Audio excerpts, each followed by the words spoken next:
మంచిది. దేవుని వాక్యాన్ని మనం ధ్యానం చేద్దాం. మన ప్రతి బైబిల్ క్లాస్ యొక్క అధ్యయనానికి సహాయార్థంగా మనం చదువుతున్నటువంటి యోహాను సువార్త మొదటి అధ్యాయము 39వ వచనంని మనం చదువుకుందాం. యోహాను సువార్త 1:39.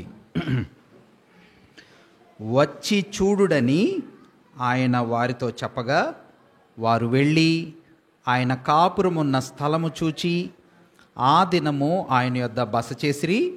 అప్పుడు పగలు రమారమి 4 గంటల వేళ ఆయను యోహాను మాట విని ఆయనను వెంబడించిన ఇద్దరిలో ఒకడు సీమోను పేతురు యొక్క సహోదరుడైన ఆంద్రేయ. ఇతడు మొదట తన సహోదరుడైన సీమోనును చూచి మేము మెస్సియాను కనుగొంటుమని అతనితో చెప్పి. చదవబడిన లేఖన వాక్య భాగంలో నుంచి దేవుడు తన ఆత్మ ద్వారా మనతో మాట్లాడి దీవించునుగాక. ఆఖరి వారం మనం ఏం చూసామంటే ఒక మంచి సేవకుడు ఎలా ఉంటాడో, మంచి శిష్యులు ఎలా ఉంటారో, మంచి సాక్ష్యం ఎలా ఉంటుందో మనం చూసాం. మంచి శిష్యులలో ఉండేటటువంటి కొన్ని గుణ లక్షణాలని మనం చూసాం కదా. మంచి శిష్యుడు ఏం చేస్తాడంట?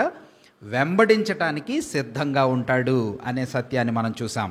రెండవది, వెతకటానికి సిద్ధంగా ఉంటాడు. దేవుణ్ణి గూర్చినటువంటి సంగతులు వెతకటానికి, అన్వేషించటానికి, ఇంకా లోతుగా దగ్గరగా ప్రభువుని గురించి తెలుసుకోవటానికి అలాగా శిష్యుడు ప్రయత్నం చేస్తాడు, వెంబడిస్తాడు, వెతుకుతాడు. ఆ తర్వాత తను పొందుకున్న వాటిని ఇతరులకు పంచి ఇతరులను వెలిగించే పరిచర్య చేస్తాడు. ఈ 3 గుణలక్షణాలు ఒక మంచి శిష్యునిలో ఉంటాయి అనే సత్యాన్ని మనం తెలుసుకున్నాం. వెతకవలసిన విషయాల్లో పైనున్న వాటిని మనం వెతకాలి అని మనం చెప్పుకున్నాం కదా. ఇంకా ఏమేమి విషయాలు వెతకాలని తెలుసుకున్నాం? లేఖనాలను వెతకాలి అని మనం తెలుసుకున్నాం. ప్రభువుని గురించి చెప్పటానికి అవకాశాలను వెతకాలి అని మనం చెప్పుకున్నాం. ప్రార్థన చేసే సహోదరుల లేకపోతే దేవుని పిల్లల సహవాసం కోసం వెతకాలి అని మనం చెప్పుకున్నాం. ఇవన్నీ దేవుని పిల్లలంగా, మంచి శిష్యులంగా మనము వెతకవలసినటువంటి విషయాలు అనే సత్యాన్ని మనం అర్థం చేసుకున్నాం. ఇంతకీ ప్రభువు వెంట వీళ్ళు నడిచిపోతూ ఉంటే మన రక్షకుడైన యేసుక్రీస్తు ప్రభువారు వెనక వైపుకి తిరిగి వారి వైపు చూసెను అనే మాట, అది చాలా ఇంట్రెస్టింగ్గా అనిపించింది కదా. ప్రభు ఏం చేశాడంట? వారి వైపు చూశాడు అనే మాట అక్కడ రాయబడింది కదా. చూడండి, ఎన్నో మాటలో ఉంది అక్కడ. 1వ అధ్యాయం 38 చదువుతారన్నా. యేసు ప్రభు వారు వెనకకి తిరిగి చాలన్నా మీరేమి వెతకుచున్నారని ఆయన వారిని అడుగుతూ ఉన్నాడు కదా. ప్రభువు వెనకకి తిరిగి చూస్తాడు అనే సత్యం ఇంకెక్కడైనా మీకు జ్ఞాపకం వస్తుందా? నేను కొన్ని రాశాను, అందువల్ల మీకు చెప్తున్నాను. ప్రభువు వెనకకి తిరిగి చూశాట, ఆమెని చూశాడు. ఎస్. ఇంకా ఆయన్ని వెంబడించే వాళ్ళ వైపు ఆయన చూస్తాడు. మాత్రమే కాదు, వెనకబడిపోయిన వాళ్ళ వైపు కూడా చూస్తాడు. మనం ఒకవేళ ఆయన్ని వెంబడిస్తూ ఉంటే మనల్ని గురించినటువంటి శ్రద్ధ, ఏదో చప్పుడవుతుంది, ఎవరో నన్ను వెంబడిస్తున్నారే, వీళ్ళ అవసరం ఏంటో, వాళ్ళని గురించినటువంటి శ్రద్ధ ఎవరు తీసుకుంటాడంట? ముందున్న ఆయన తీసుకుంటాడు. మొదటి మాట ఆయనే మాట్లాడతాడు, మొదటి ప్రేమ ఆయనే చూపిస్తాడు, మొదటి సంబంధం ఆయనే ఏర్పాటు చేస్తాడు. అందుకనే భక్తుడైన యోహాను ఏమంటాడు? మనము ఆయనను ప్రేమించలేదు కానీ ఆయనే మనలను మొదట ప్రేమించాడు కదా. ఫస్ట్ వర్డ్ ఆయనదే. మాత్రమే కాదు, ఫస్ట్ లవ్, మొదటి ప్రేమ చూపించేది కూడా ఆయనే. మనం ప్రేమించామా? ఫస్ట్ ఆయన ప్రేమించాడనా? ఆయనే ప్రేమించాడు కదా. మొదటి ప్రేమ ఆయనదే, మొదటి అడుగు ఆయనదే, మొదటి బహుమానం కూడా ఆయనదే. మీకు ఇంకొక ఉదాహరణ నేను జ్ఞాపకం చేస్తాను. ఆయనను వెంబడించే వ్యక్తుల్ని ఆయన చూస్తాడు, వెనకబడిపోయిన మనల్ని కూడా ఆయన చూస్తాడు. అలా వెనకబడిపోయిన వారి వైపు చూసినటువంటి ఒక ఉదాహరణ మనం జ్ఞాపకం చేసుకుందాం. లూకాసు వార్త 23వ అధ్యాయం. అక్కడ ఎవరిని ప్రభు చూశాడో మీరు చదివి చెప్తారా? 23వ అధ్యాయం 61వ వచనాన్ని 22వ అధ్యాయం లూకాసు వార్త 22వ అధ్యాయం 61వ వచనాన్ని మనం చదువుకుందాం. 61. అప్పుడు ప్రభువు తిరిగి పేతురు వైపు చూచెను గనుక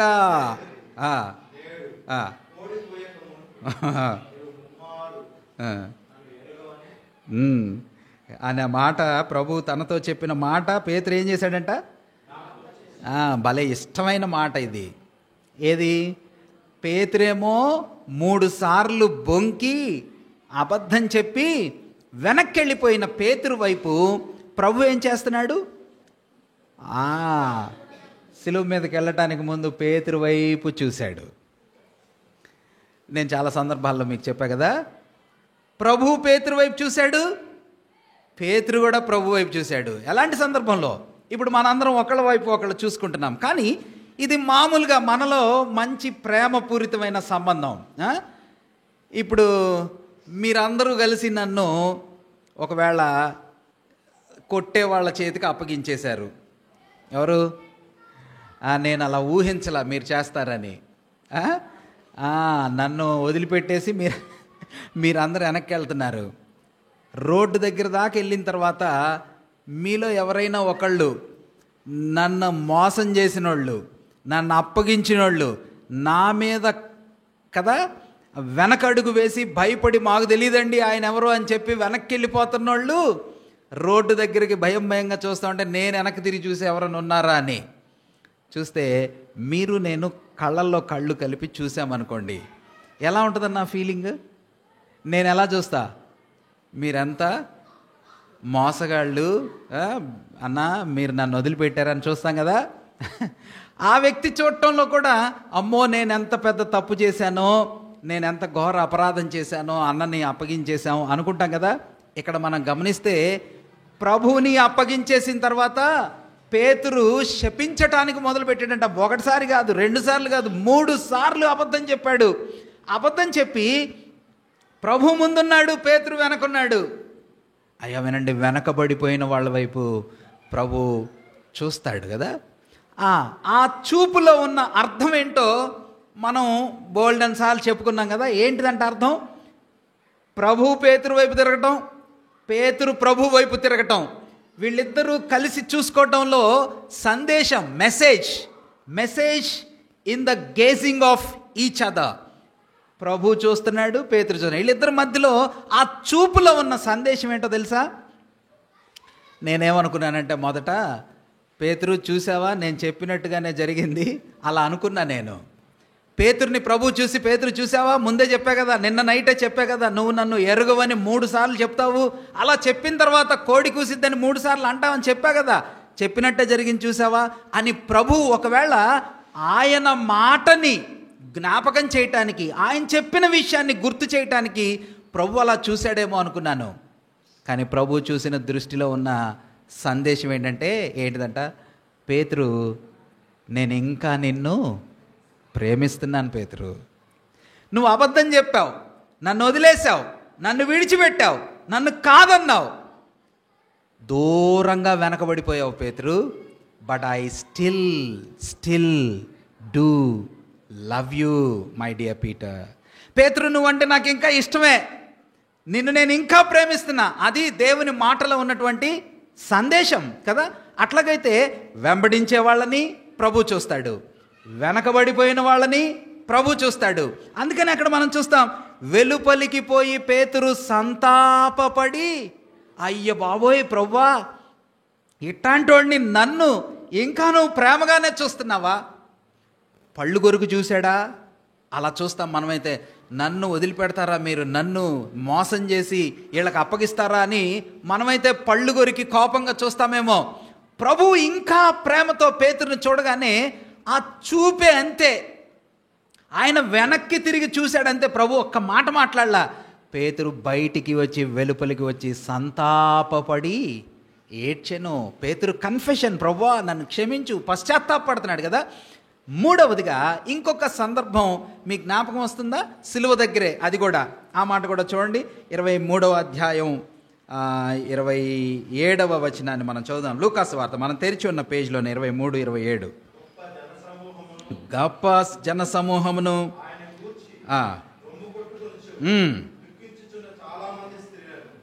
ఓకే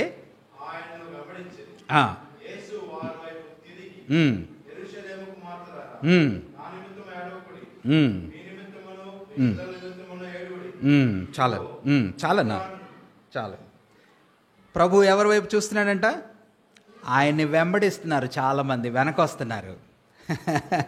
చూస్తుంటే వెనకొస్తూ ఉంటే ఆయన సిలువ మోసుకొని పోతూ ఉంటే యెరూషలేము కుమార్తెలు, యెరూషలేము స్త్రీలు ఓ రొమ్ము కొట్టుకుంటూ ఆయన వైపు ఏడుస్తూ ఉంటే ఆయన ఏం చేశాడంట? తిరిగి వారి వైపు ఇట్లా చెప్తున్నాడు కదా, he turn towards them and said, don't weep for me, నా కోసం ఏడవబాకండి. ఎలాంటి వాళ్ళ వైపు చూస్తున్నాడు? వేదనలో ఉన్న వాళ్ళ వైపు కూడా చూస్తాడు కదా, వెంబడించే వారిని చూస్తాడు, ఆ తర్వాత వెనకబడిపోయిన వాళ్ళని చూస్తాడు, ఆ తర్వాత వేదనలో ఉన్న వాళ్ళని కదా, దుఃఖంలో ఉన్న వాళ్ళని, రొమ్ము కొట్టుకుంటున్న వాళ్ళని, కన్నీళ్ళల్లో ఉన్న వాళ్ళని కూడా ఆయన నెగ్లెక్ట్ చేయడు. వాళ్ళ వైపు చూసి వాళ్ళ అవసరం ఏంటో, వాళ్ళకేం సందేశం కావాలో దేవుడు తప్పకుండా వాళ్ళ వైపు తిరిగి చూసి కదా ప్రేమను చూపించే దేవుడు. మొదటి మాట ఆయనదే అనే సత్యాన్ని నేను ప్రేమతో ఆశిస్తూ ఉన్నాను. ఈ రాత్రి వేళ మనము మరికొన్ని సంగతులు, క్రొత్త సంగతులు ఈ దినము బైబిల్ అధ్యయన కార్యక్రమంలో మనం నేర్చుకుందాం. ప్రభువు వాళ్ళ వైపు చూసి ఏమన్నాడు చెప్పండి? ఏమని చెప్పాడు? మీరేం వెతుకుతున్నారు అంటే, రబ్బీ నువ్వు ఎక్కడుంటావు అని అడిగారు. అప్పుడు ప్రభు ఏమన్నాడు? వచ్చి చూడుడి, కమ్ అండ్ సీ, రండి నేను ఎక్కడుంటానో అక్కడికి రండి, వచ్చి నన్ను చూడండి అన్నాడు. ఈ మాటలో మీకేమి తడుతుంది, మీకేం అనిపిస్తుంది? ఈ మాటలో ఉన్నటువంటి అంశాలు ఎలా ఉన్నాయి? ప్రభువు వాళ్ళని అలా చెప్పటంలో, ప్రభు వాళ్ళకి అలా ప్రతిస్పందించటంలో ఏమేమి ఆత్మీయమైన పాఠాలు, అంశాలు మనం నేర్చుకోవచ్చు? నేను 1-2 చెప్తాను, మిగిలినవి మీరు చెప్పాలి. ఎందుకంటే మనకెప్పుడు ఏముంటుంది? స్టార్టింగ్ ప్రాబ్లం ఉంటుంది కదా. కాబట్టి నేను 1-2 అంశాలు మీకు గుర్తు చేస్తాను, వాటి వెనక మీరు కొన్ని విషయాల్ని మీ తలంపుల్లోంచి జత చేయటానికి ప్రయత్నం చేయండి. ప్రభువు అలా వెనకకి తిరిగి వాళ్ళని, పర్వాలేదు రండి నా దగ్గరికి వచ్చి చూడండి అని చెప్పటంలో మనం నేర్చుకునే ప్రాముఖ్యమైన పాఠం ఏమిటంటే, ప్రభు వాళ్ళకి ఒక అవకాశాన్ని ఇస్తున్నాడు కదా. ఏమిస్తున్నాడన్నా? ఒక అవకాశం ఇస్తున్నాడు. God is giving them an opportunity. ఇప్పుడు ఒక పెద్ద మినిస్టర్ గారు, లేకపోతే ఒక పెద్ద మన కాలనీకి సంబంధించినటువంటి నాయకులు ఎవరైనా వచ్చారనుకోండి, మనం చాలా ఉత్సాహంగా, చాలా ఎక్సైటింగ్గా వాళ్ళ వెనక పరిగెడుతున్నాం అనుకోండి. వాళ్ళు కానీ ఈరోజు నేను పలానా సర్కిట్ హౌస్లోనో, లేకపోతే సెక్రటరియట్లోనో, లేకపోతే పెద్ద 5 స్టార్ హోటల్లోనో ఉంటాను, ఈరోజు నువ్వు నా దగ్గరికి రా, నా దగ్గర ఉండు అని ఎవరైనా మనల్ని పిలిచారనుకోండి, ఎలా ఉంటుంది మన ఫీలింగ్? వావ్, ఎంత పెద్ద ఆపర్చునిటీ కదా, ఎంత పెద్ద అవకాశం.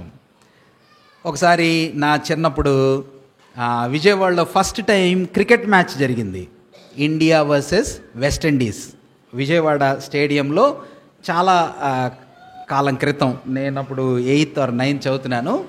అక్కడ ఇండియా వెస్టిండీస్ క్రికెట్ మ్యాచ్ జరుగుతూ ఉంటే స్వర్ణ ప్యాలెస్ అని ఉంది విజయవాడలో, అక్కడ వాళ్ళు Indian team and West Indies team అక్కడ దిగారు. నేను చాలా చిన్నోడిని, వాళ్ళ క్రికెట్ టీం చూద్దామని వెళ్ళాను. నేను కొందరు మా స్కూల్ ఫ్రెండ్స్ వెళ్ళాము. వెళ్ళి ఆ బస్సులో మన క్రికెట్ టీం కూర్చుంటే అజయ్ జడేజాని చూశాను నేను, వెస్టిండీస్ లారాని కూడా చూసా. వాళ్ళు అలా నడుచుకుంటా బయటకు వస్తూ ఉంటే చూశాను. ఈ బస్సు మీదకి ఎక్కి అందరూ వాళ్ళకి వేవ్ చేస్తూ ఉంటే నేను కూడా ప్రయత్నం చేస్తే, ఈ అజయ్ జడేజా అనేవాడు ఏం చేశాడంటే ఆ ఎక్కే ప్రజల్ని చీదరించుకున్నాడు. అంటే విసుగ్గా, చాలామంది ఫ్యాన్స్ వస్తారు కదా, అది మొదలుకొని నా మనసులో నిర్ణయం చేసుకున్న, ఇలాంటి విఐపీస్ని, ఇలాంటి వాళ్ళని చూడటానికి నా జన్మలో ఎప్పుడు వెళ్ళకూడదు అని. ఒకసారి నేను ప్రయాణం చేసి రీసెంట్గా వస్తూ ఉంటే జనరల్ వికే సింగ్, ఆ తర్వాత కొందరు విఐపీస్, మేము వస్తున్న ప్రయాణంలో నా పక్కన బండారు దత్తాత్రేయ గారు కూర్చొని ఉన్నాడు. నేను ఆయన విష్ చేశాం కానీ ఫోటో దిగటం, సెల్ఫీ దిగటం ఇట్లాంటివి ఏమీ చేయలే. ఎందుకు? వాళ్ళు కూడా మనలాంటి మనుషులే. కొంత ఏదో ప్రాధాన్యత, గొప్పతనం వాళ్ళలో ఉండొచ్చు, కానీ వాళ్ళ కొరకు మనం పరుగులాడి ప్రాకులాడి వెళ్ళాల్సిన అక్కరత లేదు. కానీ ప్రభువు వెనక వీళ్ళు వెళ్తూ ఉంటే ప్రభువు వెనక్కి తిరిగి చూశానాడు. ఏం వెతుకుతున్నారంటే, రబ్బీ నువ్వెక్కడుంటావు? ప్రభు ఏమనాలా? ఏదో జవాబు చెప్పి, ఆన్సర్ చెప్పి, వాళ్ళకి సాటిస్ఫాక్టరీ జవాబు చెప్పి ఆయన వెళ్ళిపోవచ్చు. ఆయన ఏమన్నాడంటే, రండి, please come today with me, నా దగ్గరికి రండి, నేను ఎక్కడుంటానో, నేనేం చేస్తానో నాతో పాటుగా మీరు నివసించండి, బస చూడండి.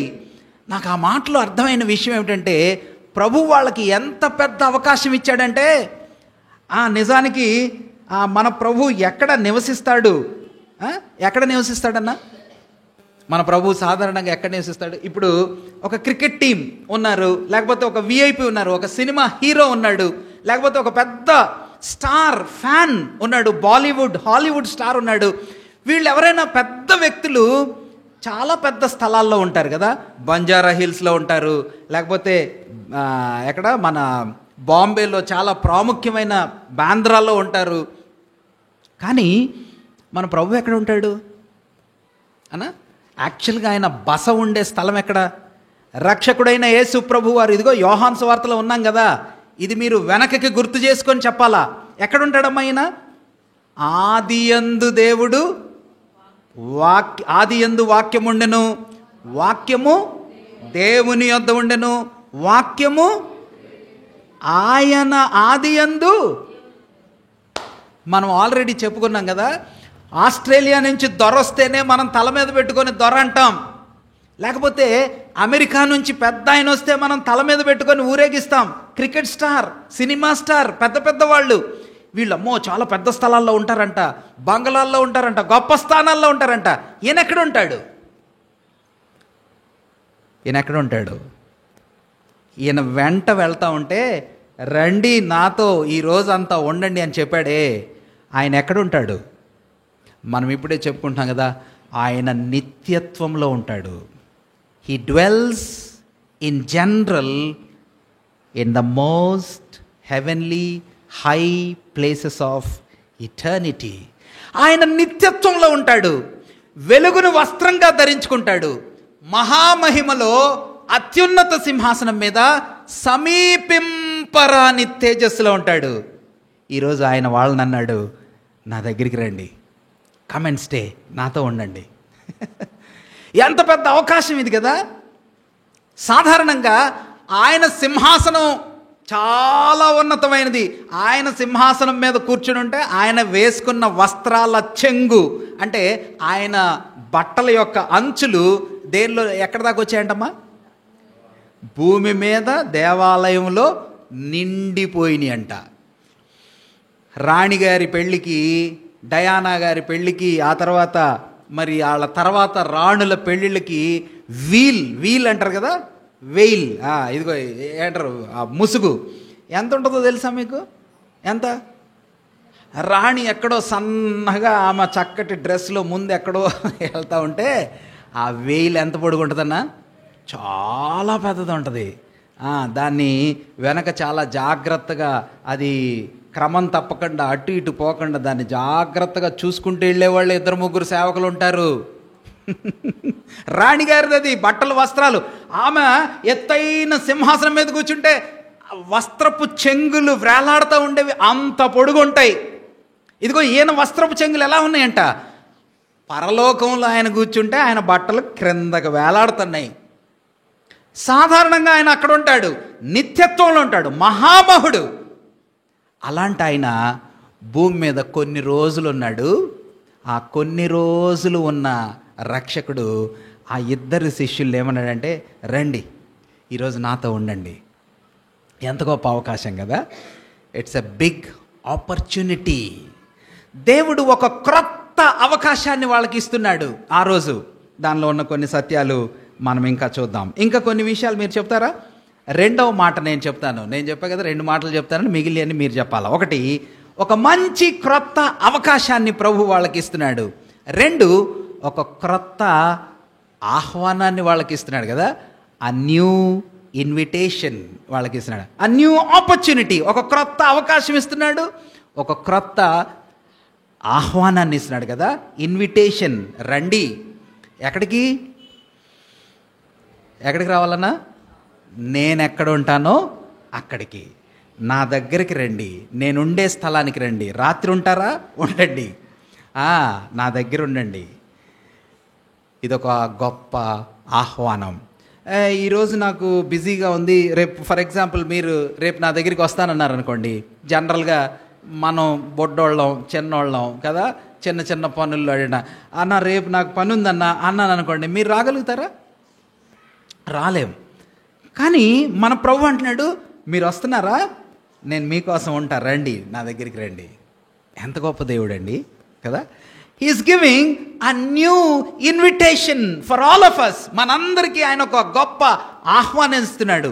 ఇందులో మనం అప్లికేటింగ్ పార్ట్లో చెప్పుకునేటప్పుడు, అంటే అవి మనకి వర్తింప చేసుకుంటే వాటిలో ఉన్న మాధుర్యం కూడా చాలా బాగుంటుంది. వాటిని మనం తర్వాత ధ్యానం చేద్దాం. ఒకటి, ఒక క్రొత్త అవకాశాన్ని ప్రభు వాళ్ళకి ఇస్తున్నాడు.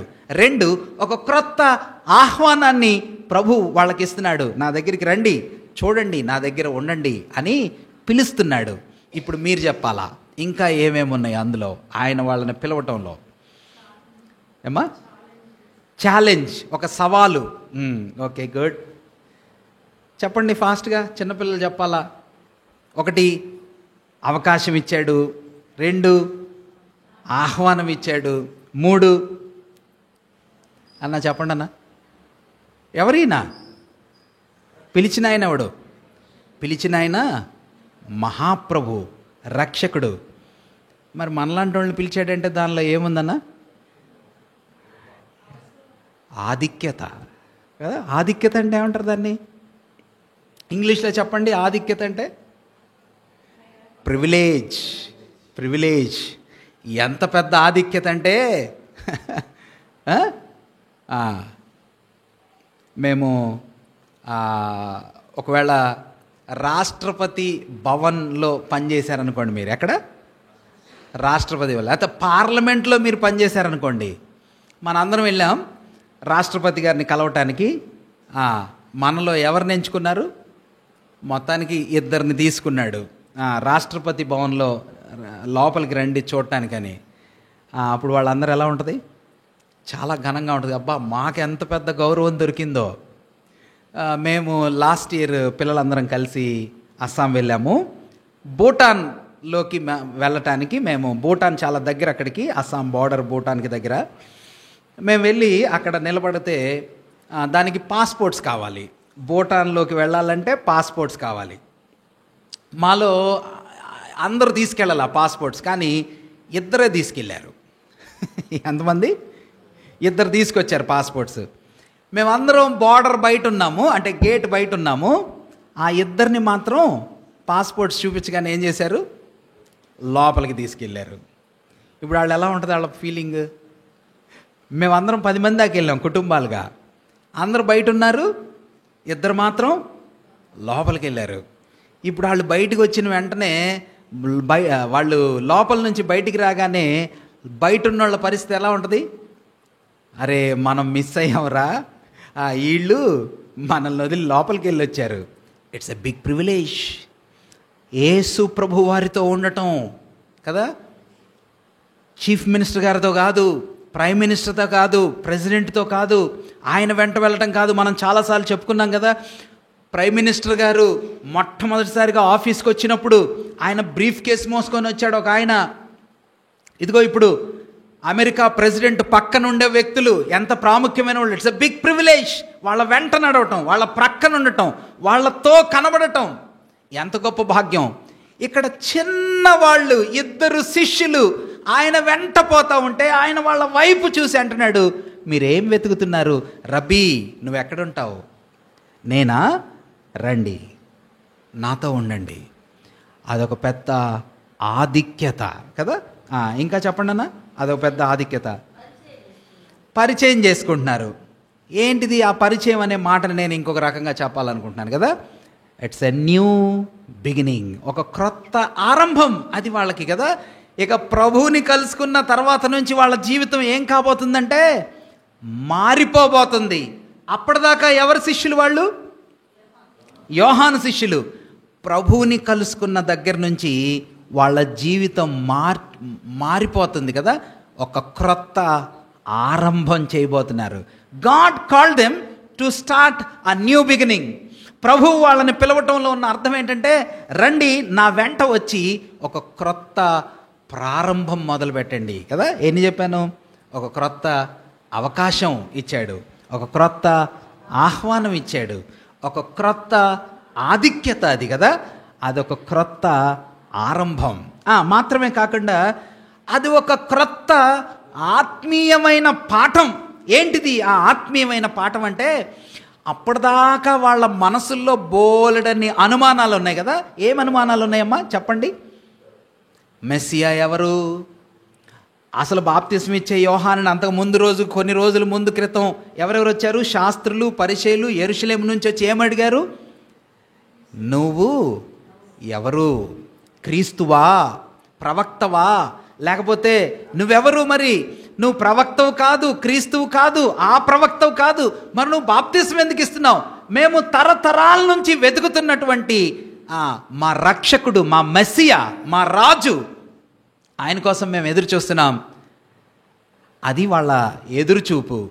ప్రభువు వాళ్ళని పిలిచి వాళ్ళు ఆయనతో కలుసుకున్న తర్వాత నుంచి ఆంద్రయ్య, యోహానులు బయటికి వచ్చి ఎగురుకుంటా, గంతులేసుకుంటా, పరిగెత్తుకుంటా, గెంతుకుంటా ఆంద్రయ్య పేతురు దగ్గరికి వెళ్ళి ఏం చెప్పాడు? ఒరే పేతురు, ఒరే పేతురు, గట్టిగా ఎగురుతూ గంతులేస్తూ వెళ్ళినట్టున్నాడు. వెళ్ళి పేతురుకి చెప్తున్నాడు, మేము మెస్సియాని కనుక్కున్నాం. ఆహా, it's a spiritual enlightenment. It's not a political issue. It's not a smaller thing కదా. వాళ్ళు అనుకుంటున్నటువంటి లోక సంబంధమైన విషయం మనం చాలా సందర్భాల్లో చూసాం కదా. యోహాను సువార్తలో అనేకమైన సందర్భాల్లో ఈయనే దేవుని కుమారుడు అని గుర్తుపట్టినటువంటి వ్యక్తుల సాక్ష్యాలు మనం చెప్పుకున్నాం. ఒకటి బాప్తిస్మ ఇచ్చే యోహాను చెప్పాడని చెప్పాను, నతానియేలు చెప్పాడని చెప్పాను, సమరయ స్త్రీ చెప్పిందని చెప్పాను, గుడ్డివాడు చెప్పాడని చెప్పాను, ఆ తర్వాత పేతురు చెప్పాడని చెప్పుకున్నాము కదా. అనేక సందర్భాలు ఇలా మనం చూస్తాం. మన రక్షకుడిని ఆయన దేవుని కుమారుడు, ఆయన మెస్సియా, రావలసిన వాడు ఈయనే అని గుర్తుపట్టినటువంటి ఆత్మీయమైన ఎన్లైటన్మెంట్ పాఠం వాళ్ళకి దొరికింది కదా. It's a good opportunity. వాళ్ళకు ఒక అవకాశం ఇచ్చాడు, ఒక క్రొత్త అవకాశం, వాళ్ళకు ఒక క్రొత్త ఆహ్వానాన్ని ఇచ్చాడు. వాళ్ళ జీవితాల్లో అదొక క్రొత్త ఆధిక్యత, ప్రివిలేజ్ వాళ్ళకి ఎప్పుడు లేదది. అదొక క్రొత్త ఆరంభం, అదొక క్రొత్త ఆత్మీయమైన వెలిగింపు. ఇంకొక విషయం చెప్పనా? అదొక క్రొత్త అనుభవం. ఏమనుభవం అంటే ఆయనతో పడుకోవటం, ఆయనతో తినటం. మొన్న మధ్యన మన దగ్గరికి ఒక దైవ సేవకుడు వచ్చారు కదా, జర్నలిస్ట్ వచ్చారు. ఆయన తన వాక్య పరిచర్య చేస్తున్నప్పుడు ఇలా చెప్పారు కదా, ఒబామా గారితో ఏం చేశాడంట? బ్రేక్ఫాస్ట్ చేశాడంట. ఏం చేశాడమ్మా? ఆ దైవ సేవకుడు ఒబామాతో బ్రేక్ఫాస్ట్ చేశాడంట. అది చెప్పిన దగ్గర నుంచి ఆ దైవ సేవకుడిని కలవాలంటే కూడా ఎంత అద్భుతంగా ఉందో, ఎంత ఆనందంగా ఉందో. ఒకసారి బిల్ క్లింటన్ మన హైదరాబాద్కి వచ్చాడు. ఐ థింక్ అప్పుడు కూడా మన చీఫ్ మినిస్టర్ గారు ఈయనే ఉన్నారు. అప్పుడు బిల్ క్లింటన్ మన ఆంధ్రప్రదేశ్లో మన రాష్ట్రానికి వచ్చినప్పుడు ఒక యంగ్ లేడీ బిల్ క్లింటన్కి షేక్ హ్యాండ్ ఇచ్చిందంట. ఆయన క్రౌడ్లో వెళ్ళేటప్పుడు, ఆయన జనాల మధ్యలో నుంచి వెళ్ళేటప్పుడు ఒక యంగ్ గర్ల్, యవ్వనస్తురాలు ఏం చేసిందంటమ్మా, చేతులు గల బిల్ క్లింటన్ ఏం చేశాడంట, ఆమెకి షేక్ హ్యాండ్ ఇచ్చాడంట. ఆమె 8 రోజులు స్నానం చేయకుండా ఆయన ఆ బిల్ క్లింటన్ గారి చెయ్యి స్పర్శ అలాగే ఉండాలని 8 days స్నానం చేయలేదంట. దేనికి? అదొక క్రొత్త అనుభవం. ఓ, president of America shook my hand. ఆయన నన్ను పట్టుకున్నాడండి, నా చెయ్యి షేక్ హ్యాండ్ ఇచ్చాడు. రాజుగారు పట్టుకున్నాడు. లేకపోతే పాత రోజుల్లో ఎవరైనా నాయకులు, పెద్దవాళ్ళు, వాళ్ళతో కూర్చున్నాం మేము, వాళ్ళతో మాట్లాడాం మేము. అసలు ఆయన ఎలా ఉన్నాడంటే, ఆయనతో మాట్లాడుతుంటే టైగర్ లాగా ఉంటాడండి. ఆయన కంఠస్వరం భలే ఉంటుందండి. కొంతమంది దైవ సేవకులు మనలో ప్రభు దగ్గరికి వెళ్ళినటువంటి మోజెస్ అంకుల్ ఎప్పుడు చెప్తూ ఉంటాడు, బిల్లీ గ్రాహం గారు వాక్యం చెప్తా ఉంటే అబ్బా ఆయన స్వరం ఎలా ఉండదంటే కంచులాగా ఉండేదండి. ఆయనతో నడుస్తూ ఉంటే, ఫాక్స్ గారు పక్కన వెళ్తూ ఉంటే, గొప్ప దైవ సేవకులతో అనుభవం. వీళ్ళ అనుభవం ఎవరితో? ఓ, వీళ్ళు ఎవరితో చెప్తున్నారంటే it's a new experience dear Peter. Andrayya బయటకు వచ్చిన, మేము మెస్సియాని కనుక్కున్నాం రా తమ్ముడు. ఆయనతో ఉంటున్నప్పుడు, ఆయనతో నడుస్తున్నప్పుడు, ఆయనతో కూర్చున్నప్పుడు, ఆయనతో సంభాషిస్తున్నప్పుడు మాకు భలే ఉందిరా. ఎంఐఎం మార్గంలో వాళ్ళు అంటారు, మేము ఆయనతో నడిచి వెళ్తా ఉన్నప్పుడు మా హృదయాలు ఎలా అయినాయి అంట, మండుతా ఉన్నాయిరా. ఆయనతో పడవలో ప్రయాణం చేస్తూ ఉన్నప్పుడు మా కన్నులు భయంకరంగా ఈయనేంట్రా, ఈయనెవరు అనుకున్నాం రా. ఓ, ఇట్స్ ఎ న్యూ ఎక్స్పీరియన్స్ కదా. ఆయనతో ఒక క్రొత్త ఆనందభరితమైన అనుభవం. ఆఖరిగా నేను 7 మాటలు రాశాను, మిగిలిన మీరు జత చేస్తారు అనుకున్నాను. ఆఖరిగా ఒక క్రొత్త ఆశీర్వాదాన్ని ప్రభు వాళ్ళకి ఇచ్చాడు కదా. ఏంటిది ఆశీర్వాదం అంటే, మేము మెస్సియాని కనుక్కున్నాము, మా జవాబులన్నీ, మా ప్రశ్నలన్నీ తీరిపోయినాయి. వెళ్ళేటప్పుడు భయంగా అనుమానంతో వెళ్ళారు. ఈయనెవరో, ఈయన ఏంటో, మా గురువుగారు బాప్తిస్మ ఇచ్చే యోహాను ఇదిగో దేవుని గొర్రెపిల్ల అని చెప్పాడు, కానీ ఈయనెవరో, ఈయన ఎలా ఉంటాడో ఏంటో, ఈయన విషయాలు, ఈయన నిజమా కాదా, డూప్లికేటా ఒరిజినలా అనుకుంటా అనుమానాలతో వెళ్ళాం. కానీ ఆయన్ని కలుసుకొని వెనక్కి వచ్చేటప్పుడు మేము ఆశీర్వాదాలతో, మా భయాలన్నీ తొలగిపోయినాయి, మా అనుమానాలన్నీ తొలగిపోయినాయి, మేము ఆయన్ని కలుసుకొని ఆనందంగా బయటికి వచ్చాంరా అని వీళ్ళు వాళ్ళ సొంత ఆశీర్వాద అనుభవంతో బయటికి వచ్చారు కదా. నేను మీకు గుర్తు చేస్తాను. 1, క్రొత్త అవకాశాన్ని ప్రభు వాళ్ళకి ఇచ్చాడు. 2, క్రొత్త ఆహ్వానాన్ని ప్రభు వాళ్ళకి ఇచ్చాడు. 3, అదొక క్రొత్త ఆధిక్యతగా ప్రభు వాళ్ళని పిలిచాడు. 4వది, అది వాళ్ళ జీవితంలో ఒక క్రొత్త ఆరంభంగా మారింది. 5వది, అది వాళ్ళ జీవితానికి ఆత్మీయమైన క్రొత్త పాఠంగా ఆ అనుభవం ఉంది. 6వది, దేవుడు వాళ్ళ జీవితంలో అదొక క్రొత్త అనుభవంగా ఇచ్చాడు. 7వదిగా అదొక క్రొత్త ఆశీర్వాదంగా వాళ్ళ అనుభవంలో ఉంది. ఇక మిగిలిన మీరు ఇంటి దగ్గర జత చేసి నెక్స్ట్ వీక్ నాకు చెప్పండి, ఓకేనా? సో కొత్త అన్వేషణ, ఎస్, ఆ న్యూ ఫైండింగ్, కరెక్ట్, బాగా చెప్పారు. ఆ అనే అక్షరం మీద అన్న చక్కగా యాడ్ చేశాడు. క్రొత్త అన్వేషణ కదా, ఆ న్యూ ఫైండింగ్. మాకు ఒక క్రొత్త విషయం తెలిసింది. ఏంటిదంటే ఈయనే మెస్సియా అని మేము గుర్తుపట్టాం. మంచిది. మరి ఈ రోజుల్లో మన ప్రభువు వెంట వెళ్ళటానికి ఒకవేళ మీరు ఇష్టపడితే, ఆయనను వెంబడించటానికి ఆయన వెంట వస్తూ ఉంటే, ఆయన వెనకకి తిరిగి నీకు కూడా నాకు కూడా ఈ రాత్రి ఏమి ఇవ్వాలనుకుంటున్నాడంటే, ఇగో ఇవన్నీ ఇవ్వాలనుకుంటున్నాడు.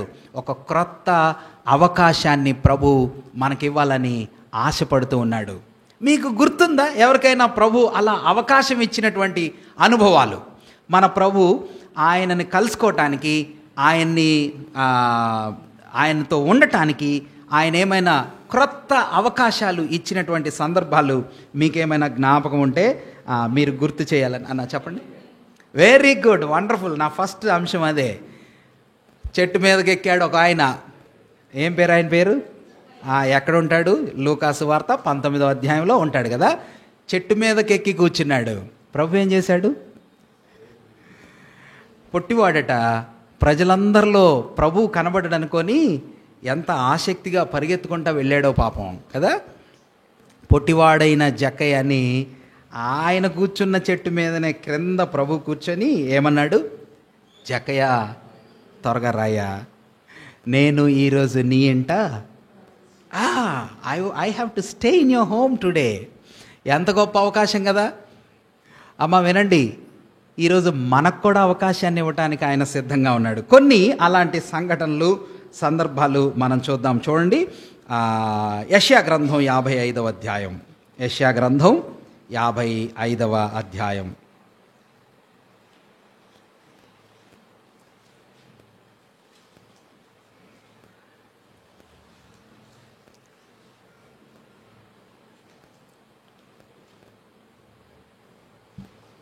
తీసారా? 6వ వచనాన్ని మనం చదువుదామా? యెషయా గ్రంథం 55:6. యెహోవా మీకు దొరుకు కాలమునందు ఎక్కడ ఉన్నాడంటనా? పైన వచనం చదవండి, ఫస్ట్ వచనం 55:1.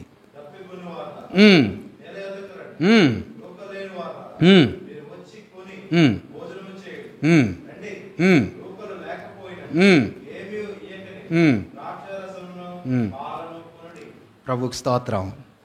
ఏంటిదన్నా ఈ అవకాశం? ఈ ఆహ్వానం కూడా ఇక్కడ కనిపిస్తుంది. ఏంటిది ఈ అవకాశం అంటే, యేసు ప్రభు వారు ఎక్కడున్నాడంట? 6వ వచనంలో, యెహోవా మీకు దొరుకు కాలమందు ఆయన సమీపములో ఉండగా ఆయనను ఈజ్ వెరీ నియర్. ఒకసారి యొప్పే అనే గ్రామంలో పేతురున్నాడు. లుద్దా అనే స్థలంలో దోర్కా అనే ఒక సిస్టర్ ఉన్నారు. ఆమె చనిపోయింది. ఎక్కడ? పేతురు దగ్గరలోనే ఉన్నాడు అనే సమాచారం వీళ్ళకి తెలిసింది. అప్పుడు వీళ్ళు ఏం చేశారు తెలుసా? మనుషుల్ని పంపించారు. ఎక్కడికి? పేతురు చాలా దగ్గరలో ఉన్నాడు అని పేతురుని పంపించి ఆ తబిత అనే అమ్మాయిని, దోర్కా అనే పేరు కలిగిన తబిత అనే అమ్మాయిని, ఆ సిస్టర్ని పేతురు వచ్చి ఏం చేశాడంట? లేపాడు. మృతిలో నుంచి, చనిపోయిన స్థితిలో నుంచి చనిపోయిన వ్యక్తిని పేతురు లేపాడు. వాళ్ళకి అప్పుడు అర్థమైంది ఏంటంటే, అరే మనకు ఒక మంచి ఆపర్చునిటీ ఉంది. ఏంటిదంటే, పేతురు చాలా దగ్గరలో ఉన్నాడు. శతాధిపతి అంటున్నాడు, ప్రభువు కపెర్నహూములో ఉన్నాడు, నాకు ఒక పెద్ద అవకాశం దొరికింది.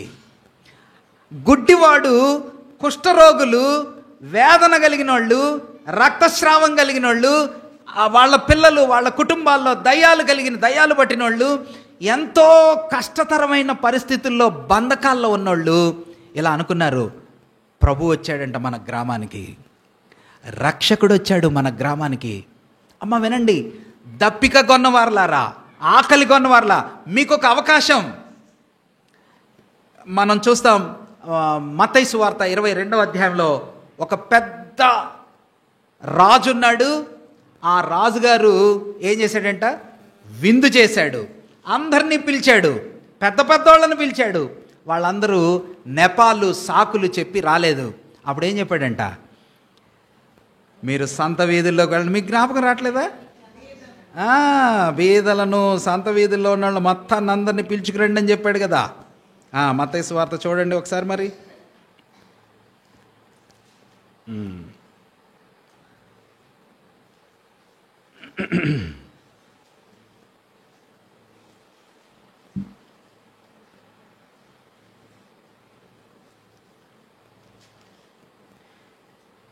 ఇరవై 22వ అధ్యాయం చూస్తారా?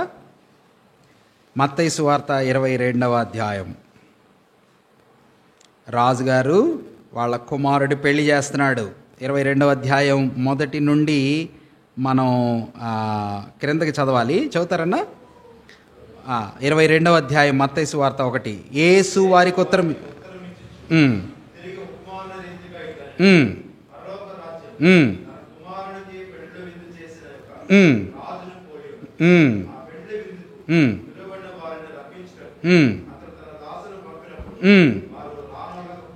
లూకాసు వార్త 14లో కూడా ఇదే ఇతిహాసాన్ని చెప్పాడు. అక్కడ వాళ్ళు ఏమేమి సాకులు చెప్పారో రాశాడు. ఇప్పుడు మనం అక్కడికి పోవట్లేదు. ఇక్కడ ఒక చిన్న మాటలో చెప్పాడు ఏంటంటే, వాళ్ళు రానొల్లకపోయిరి. లూకా 14లో ఏం చెప్పి రాలేదో అక్కడ రికార్డు ఉంటుంది. సరే, ఇక్కడ మనం ముందుకు వెళ్దాం. రాలేదట. కాగా నా విందు సిద్ధంగా ఉంది,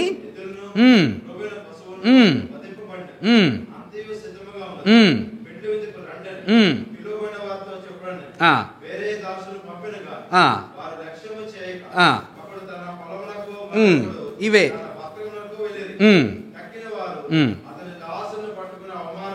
పరిచిరి.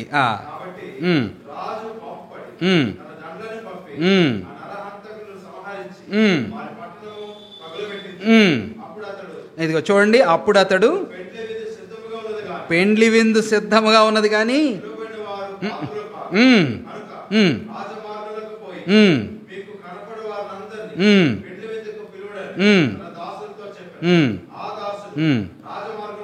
రాజమార్గమునకు పోయి చెడ్డవారినేమి మంచివారినేమి తమకు అందరినీ పోగు చేసిరి కనుక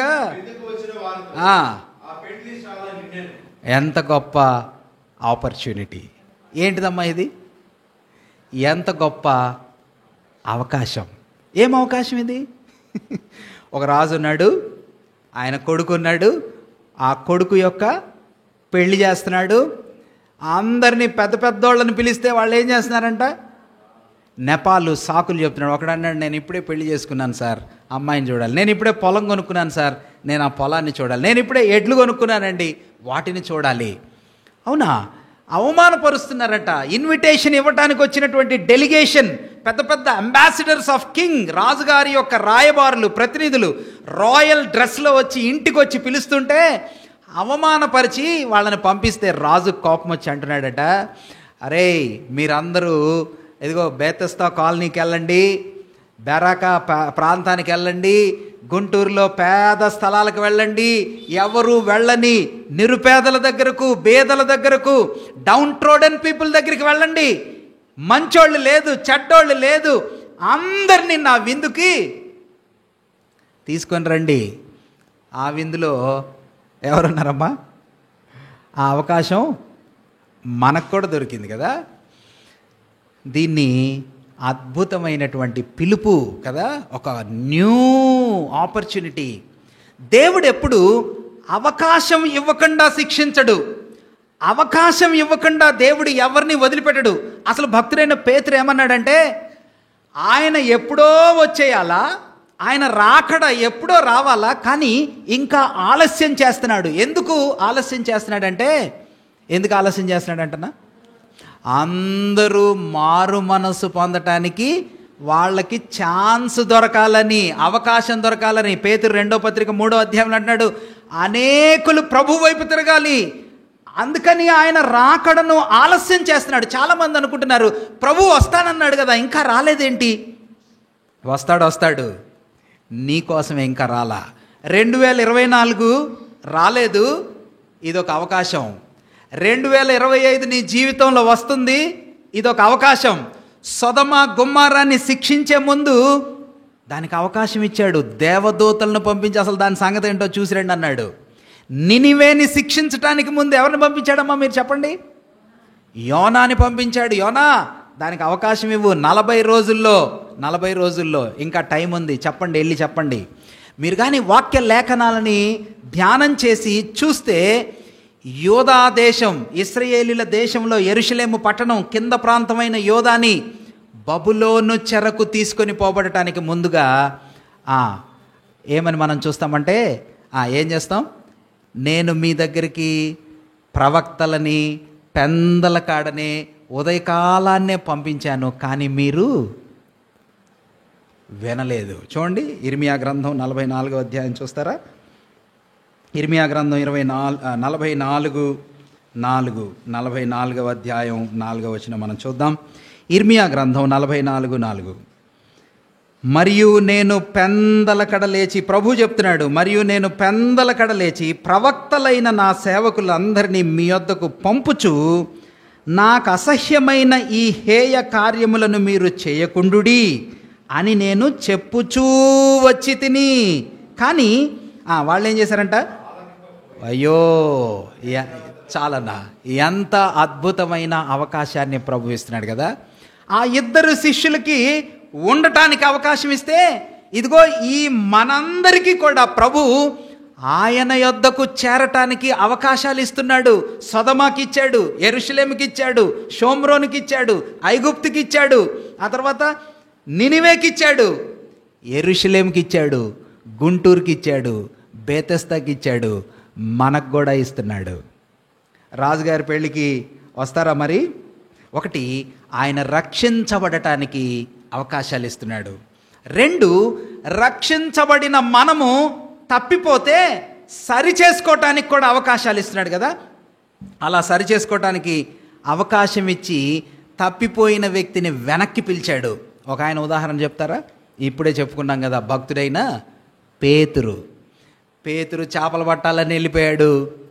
ప్రభు ఏం చేశాడు? యోహాను సువార్త 21వ అధ్యాయంలో, పేతురు నన్ను ప్రేమిస్తున్నావా?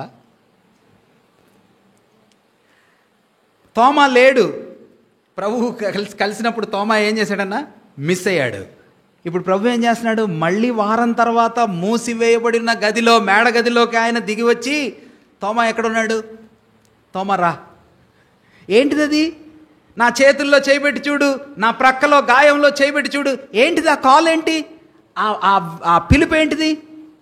Come, I'm giving you an opportunity to check me, to verify the facts, to have an authenticity. నువ్వు రా నా దగ్గరికి, నీకు ఒక అవకాశం ఇస్తున్నాను. మొన్న లేవు కదా, వీళ్ళు చెప్తే నమ్మట్లేదు కదా.